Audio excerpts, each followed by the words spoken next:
Hello students, नमस्कार। I hope सभी अच्छे होंगे। तो बच्चों, आज मैं आपके सामने स्टार्ट करने जा रहा हूँ क्लास 10th के लिए एसएसटी का एक सैम्पल पेपर रिवीजन। और इस सैम्पल पेपर रिवीजन के अंदर मैं स्टार्ट करूँगा आज सिर्फ एमसीक्यू सेशन को। और एमसीक्यू सेशन के अंदर ये है 2025-2026 बैच के लिए, तो वही बच्चे इसको देखें। तो आइए स्टार्ट करते हैं सैम्पल पेपर 1 हिस्ट्री सेक्शन से। तो आप सभी हिस्ट्री सेक्शन में फर्स्ट क्वेश्चन देखेंगे कि सीडीएम मूवमेंट के अंदर लार्ज क्वांटिटी में, लार्ज नंबर में किसने एक्टिवली पार्टिसिपेट नहीं करा था। तो इस तरह से आप क्वेश्चन को जब पढ़ेंगे तो उसमें बिल्कुल डीपली देखेंगे कि वो नॉट है या फिर यस है। तो विमेन ने पार्टिसिपेट करा था, इंडस्ट्रियलिस्ट ने भी पार्टिसिपेट करा था, और इंडस्ट्रीज ने पार्टिसिपेट करने के साथ साथ अपने लिए एक फिक्की नाम का ऑर्गेनाइजेशन भी बनाया था जो सीडीएम को फंड कर रहा था। तो बिग लैंडलॉर्ड्स भी इसके अंदर बेटा पार्टिसिपेट कर रहे थे, लेकिन जो पार्टिसिपेट नहीं कर रहे थे वो कौन थे? वो थे इंडस्ट्रियल वर्किंग क्लास। एक्चुअली बात करी जाए तो यहाँ पर जो नागपुर है वहाँ के जो इंडस्ट्रियल वर्कर्स हैं, ये एक एक्सेप्शन है कि इन्होंने ही पार्टिसिपेट करा था और इनके अलावा किसी और वर्कर ने सीडीएम में पार्टिसिपेट नहीं करा था। अगले क्वेश्चन की तरफ चलते हैं। तो आंसर हमारा डी है उसका। क्वेश्चन नंबर 2 में देखेंगे हम, ये एक स्टेटमेंट बेस्ड है। अब ध्यान से हम दोनों स्टेटमेंट को पढ़ेंगे और ये जानने की कोशिश करेंगे कि कौन सी स्टेटमेंट करेक्ट है और कौन सी इनकरेक्ट है। फर्स्ट पार्ट बोला है वेस्टर्न प्रिंटिंग टेक्निक्स। भाई हम जानते हैं कि प्रिंटिंग टेक्नोलॉजी चाइना से, जापान से इवॉल्व हुई थी, कोरिया से इवॉल्व हुई थी, लेकिन वो वेस्ट में जाकर डेवलप हुई। और जब वेस्ट में डेवलप हुई तो उसको इम्पोर्ट करा गया या उसको आउटपोस्ट करा गया चाइना के अंदर। तो ये बिल्कुल सही बात है। लेकिन इसमें दूसरी बात में कहा गया है कि cantons became the hub of printing culture. नहीं, ये गलत है। कैंटोन नहीं, सांघाई की बात हुई थी यहाँ पर। ठीक है, तो सांघाई यहाँ पर होना चाहिए कैंटोन की जगह पर। तो इसलिए हम देखेंगे कि स्टेटमेंट 1 तो करेक्ट है हमारी, लेकिन स्टेटमेंट 2 इनकरेक्ट है। तो हमारा ऑप्शन हुआ ए। सबको समझ में आया होगा आई होप। और जिसको कोई क्वेश्चन अगर नहीं समझ में आता तो वो कमेंट करके क्वेरी डाल सकते हैं। आइए अब देखते हैं क्वेश्चन नंबर 3 को। तो यहाँ पे क्वेश्चन नंबर 3 को हम देखेंगे तो क्वेश्चन नंबर 3 एक पिक्चर बेस्ड क्वेश्चन है। और इस पिक्चर बेस्ड क्वेश्चन के अंदर यहाँ पर हम ध्यान से देख पा रहे हैं कि ये जो मॉन्यूमेंट यहाँ पर बात करी जा रही है, जर्मन एम्पायर का प्रोक्लेमेशन करा गया था। तो जर्मन एम्पायर का प्रोक्लेमेशन किस जगह पर हुआ था? एक्चुअली ये जो जगह है ये है हॉल ऑफ मिरर्स, जो था वर्सेल्स के अंदर। तो जर्मन एम्पायर का जो यूनिफिकेशन की प्रोक्लेमेशन ली गई थी वो हॉल ऑफ मिरर्स में ली गई थी। तो हम इसको डायरेक्ट भी याद कर सकते हैं। चलो, आंसर है इसका A. Now the question is next, question number 4, जो कि यहाँ पर एक मैच द फॉलोइंग है। तो मैच द फॉलोइंग के लिए हमारे पास क्या ट्रिक होती है? हम सबसे पहले सारे कॉलम्स को एक बार पढ़ेंगे, जैसे कि French revolution, liberalisation, Napoleonic code, treaty of Vienna या ट्रीटी ऑफ कॉन्स्टेंटिनोपल। अब यहाँ पर हम एक बार इनको भी पढ़ेंगे। Brought the conservation regime back to power, ensure right to property for the privilege class, recognised Greece as an independent nation. Greece का यहाँ पे सुनते साथ ही हमने देखा तो कॉन्स्टेंटिनोपल वाली बात है। इसका मतलब 5th का पार्ट है सी। तो 5th का सी पार्ट हमने यहाँ से देखा कि ये ऑप्शन गलत हो गया और ये ऑप्शन गलत हो गया, क्योंकि इन दोनों में 5th का, इसमें बी है और इसमें 5th का ए है। तो हमने यहाँ से देखा कि हमें 50-50 मिल गया कि अब हम किसी भी हालत में ना तो ऑप्शन सी को लगाएंगे और ना ही ऑप्शन डी को लगाएंगे। हमारे पास सिर्फ 2 ही ऑप्शन सही हैं, या तो ए होगा या बी होगा। चलो और देखते हैं। Transfer the sovereignty from monarch to the French citizens. तो इससे सोवरेनिटी थी जो मोनार्क की, वो किसके पास पहुंच गई थी? सिटीजन के पास। और individual freedom and equality before law. तो individual freedom and equality before law. देखो, हम जानते हैं यहाँ पे जो मोनार्की खत्म होकर फ्रेंच सिटीजन्स के पास पहुंची, ये तो फ्रेंच रेवोल्यूशन से ही हुई थी।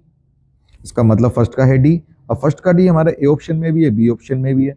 चलो सेकंड देखते हैं। सेकंड ऑप्शन ऑटोमेटिकली दोनों में क्या है? ई, इसका मतलब सेकंड का है ई पार्ट। थर्ड ऑप्शन इसमें बी है और इसमें ए है, तो यही फैक्टर डिसाइडिंग करेगा इसको। तो थर्ड का देखते हैं, नेपोलियनिक कोड। क्या Napoleonic code ensure the right to property to the privilege class, या फिर a brought the conservative regime back to power? नहीं, कंजर्वेटिव रिगाइम को वापस लाने वाली चीज थी ट्रीटी ऑफ वियना। इसका मतलब नेपोलियनिक कोड का आंसर क्या हो गया? बी। तो आंसर हमारा यहाँ पे क्या बनता है? ए।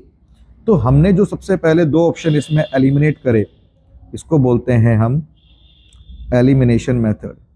और ये एलिमिनेशन मेथड हमें जरूर इस्तेमाल करना है, जिससे कि हम एक सटीक आंसर की तरफ बहुत आराम से पहुंच पाएंगे। तो ये हमारे हिस्ट्री का सेक्शन हुआ ख़त्म।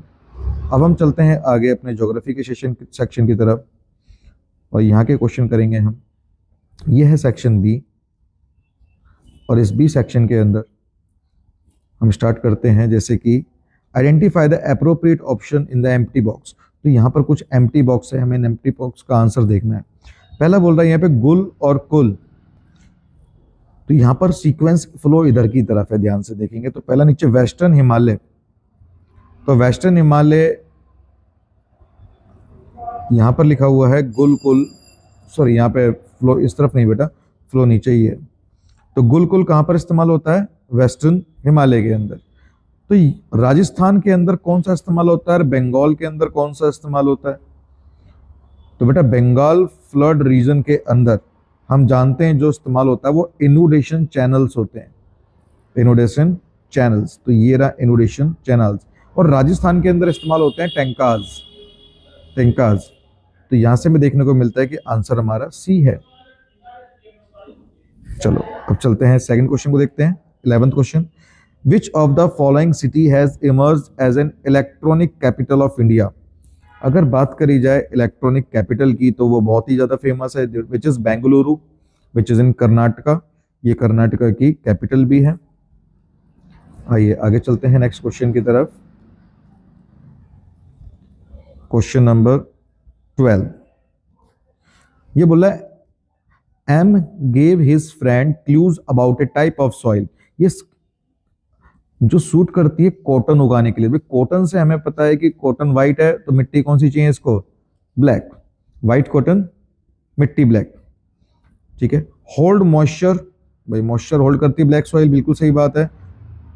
अब ये बात बोल रहा है turns yellow when it is dehydrated, नहीं ये तो रेड एंड येलो सॉइल की बात हो रही है। रिच इन कंकर एंड बांगर नोड्यूल्स, ये एलुवियल सॉइल की बात हो रही है।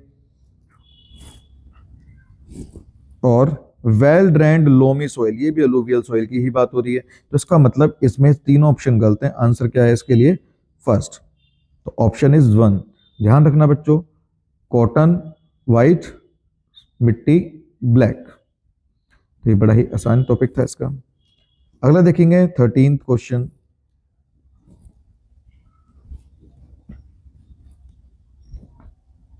अब इस 13th क्वेश्चन के अंदर हम देखते हैं match the following upper most layer of the soil, new alluvial soil, regur soil, land with many gullies and ravine, land degradation. तो यहां पर हम देखते हैं रेगर सॉइल जो होता है उसको बोलते हैं ब्लैक सॉइल। ये बिल्कुल आसान था।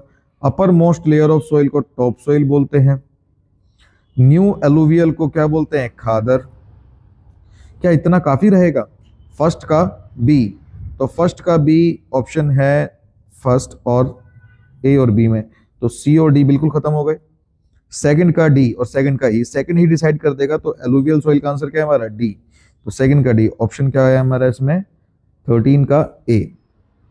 तो हमने एलिमिनेट कर दी इसमें दो ऑप्शन। ये बिल्कुल आसानी से हो जाते हैं मैच द फॉलोइंग के questions.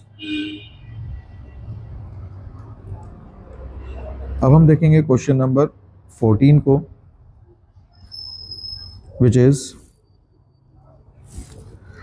which of the following is incorrect regarding water scarcity?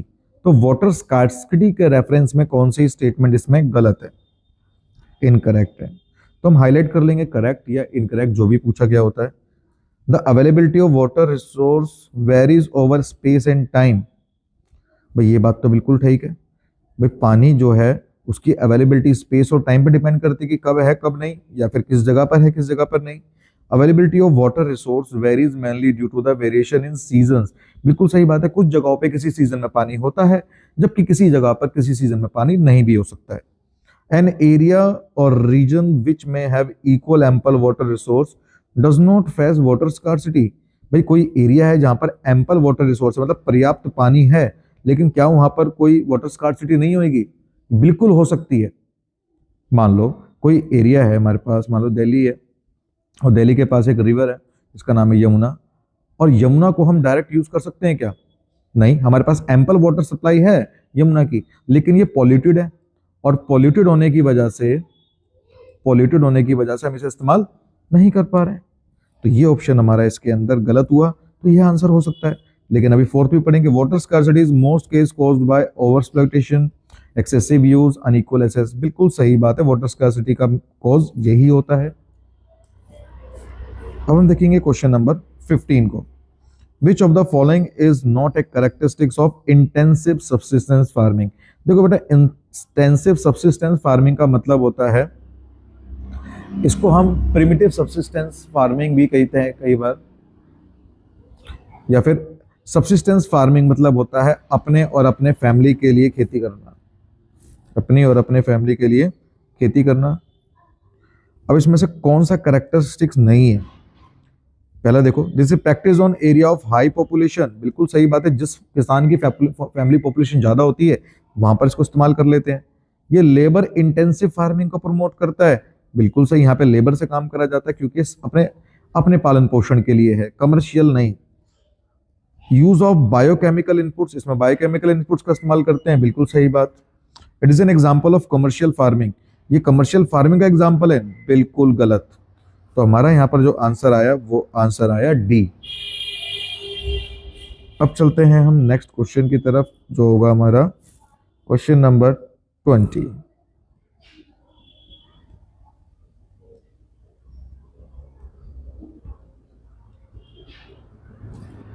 ये सिविक्स का सेक्शन है, पॉलिटिकल साइंस का सेक्शन है हमारे।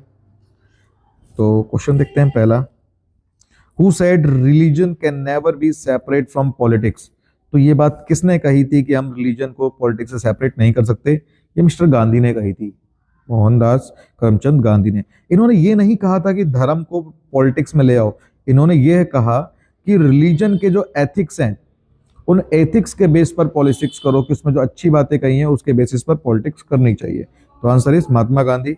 Second, name the independent state demanded by Sri Lankan Tamils. तो श्रीलंकन तमिल्स ने जो स्टेट का नाम मांगा था वो था तमिल इलाम। हमें बाकी पढ़ने की आवश्यकता ही नहीं है, ये हमें डायरेक्ट याद कर लेना चाहिए था। क्वेश्चन नंबर 22 को देखेंगे हम। तो इस क्वेश्चन के अंदर क्या बोला गया है? Based on the data below what percentage of elected women in the Indian parliament. Indian parliament में 2018 में कितनी वीमेन इलेक्टेड थी? तो यहाँ पर तुम इस ग्राफ को देखोगे तो इंडिया की जो बात हो रही है यहाँ पर, ये 11.8 लिखा हुआ है इसके अंदर। अगर इसको मैं जूम करके तुम्हें दिखाऊं तो तुम देख पा रहे हो इसके अंदर लिखा है 11.8। तो इस क्वेश्चन का हमारा जो आंसर होगा इट विल बी सी, 11.8। आइए क्वेश्चन देखते हैं।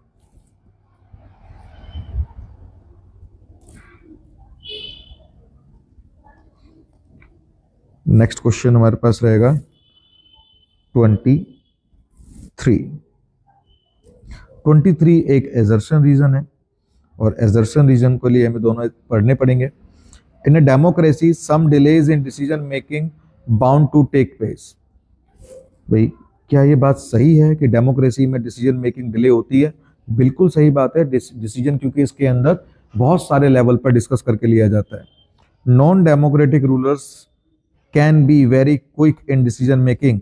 ये भी बिल्कुल सही बात है। जो नॉन डेमोक्रेटिक कंट्री होती है वो डिसीजन क्विक लेती हैं, लेकिन दोनों का कोई रिलेशन नहीं है। एक डेमोक्रेसी की बात कर रहा है, एक नॉन डेमोक्रेसी की बात कर रहा है, तो जिसकी वजह से हमारी दोनों बात सही है लेकिन दोनों का रिलेशन नहीं, तो ऑप्शन हुआ हमारा बी। चलिए जी, अब चलते हैं क्वेश्चन नेक्स्ट की तरफ। which is question number 29।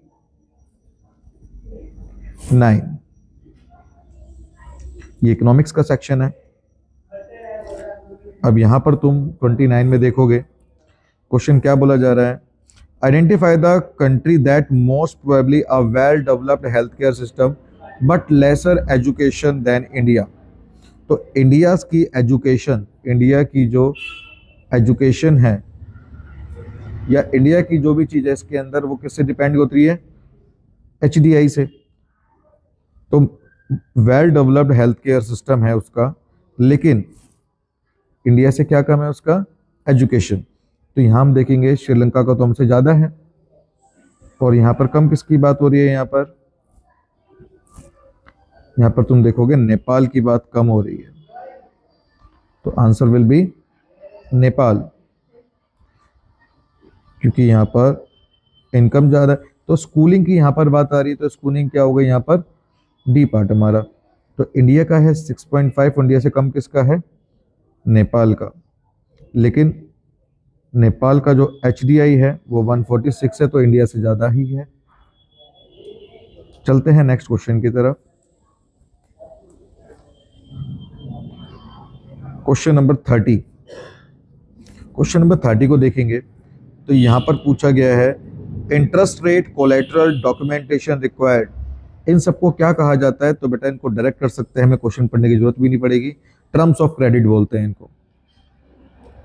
तो ये क्वेश्चन भी हमारा हो चुका है। अब चलते हैं 31 की तरफ। क्वेश्चन नंबर 31 बोल रहा है the past 2 decades of globalization has seen rapid movement. तो पिछले 20 सालों में, 2 decades मतलब एक डेकेड 10 ईयर का होता है, तो 2 डेकेड हो गए 20 ईयर्स के। तो पिछले 20 सालों में ग्लोबलाइजेशन में क्या रैपिड मूवमेंट देखने को मिली है। तो good service people, good service investment, तो सारी ही बात इसमें सही लग रही है। तो आंसर इसका क्या होगा, ऑल ऑफ द अबव। चलते हैं नेक्स्ट क्वेश्चन की तरफ 32। और ये 32 क्या बोल रहा है क्वेश्चन, यहाँ पर हमारे पास एक डाटा है, और with all the factors remaining the same which of the following scenario would have the biggest impact on the Indians global leadership in the future. तो इंडिया की लीडरशिप को फ्यूचर के अंदर क्या यहाँ पे अफेक्ट कर सकती हैं चीजें। तो यहाँ पर तुम देखोगे हमारे पास हाइपोथेटिकल सिनेरियो, भाई फ्यूचर के अंदर हमारा जो प्राइमरी सेक्टर होगा वो प्राइमरी सेक्टर 20% रह जाएगा, और टर्सरी सेक्टर बढ़ेगा, सेकेंडरी सेक्टर भी बढ़ेगा, या फिर टर्सरी सेक्टर और कम हो गया, सेकेंडरी सेक्टर बढ़ा और टर्सरी सेक्टर बढ़ा। लेकिन क्या फ्यूचर के अंदर हमारा प्राइमरी सेक्टर बढ़ सकता है इतना 60%? नहीं, ये कम होएगा। तो सिनेरियो 1 और सिनेरियो 2 होना चाहिए हमारे answer. So answer will be D, क्योंकि इसके अंदर सिनेरियो 1 और सिनेरियो 3 की बात करी है। आइए चलते हैं नेक्स्ट क्वेश्चन की तरफ। Globalization led to the improvement in living condition. Globalization की वजह से लिविंग कंडीशन चेंज हुई है ऑल ऑफ द पीपल, सभी लोगों की, ना कि डेवलप्ड ना कि डेवलपिंग, सभी लोगों की चेंज हुई है। Last question, XYZ is a self help group in Indore, ये इंदौर के अंदर है। Who will take most decisions regarding savings and loan activities in the self help group. तो सेल्फ हेल्प ग्रुप के अंदर सारी एक्टिविटीज की कौन लेगा, वो लेगा मेंबर्स। तो बैंक नहीं लेता सेल्फ हेल्प ग्रुप के अंदर, NGO भी नहीं लेता। तो इसके लिए हमारा आंसर हुआ इसके अंदर कि सेल्फ हेल्प ग्रुप के जो मेंबर्स हैं। तो इस तरह से हमारे 20 MCQs पूरे हुए। आई होप सभी बच्चों को अच्छी तरह से समझ में आए होंगे, और बहुत जल्द हम एक मैप का वीडियो भी लाएंगे जिसके अंदर हम काफ़ी सारे मैप्स करेंगे। आई होप सबको अच्छा लगा होगा। अगले वीडियो का इंतजार करें, बहुत जल्द आएगा। धन्यवाद, थैंक यू।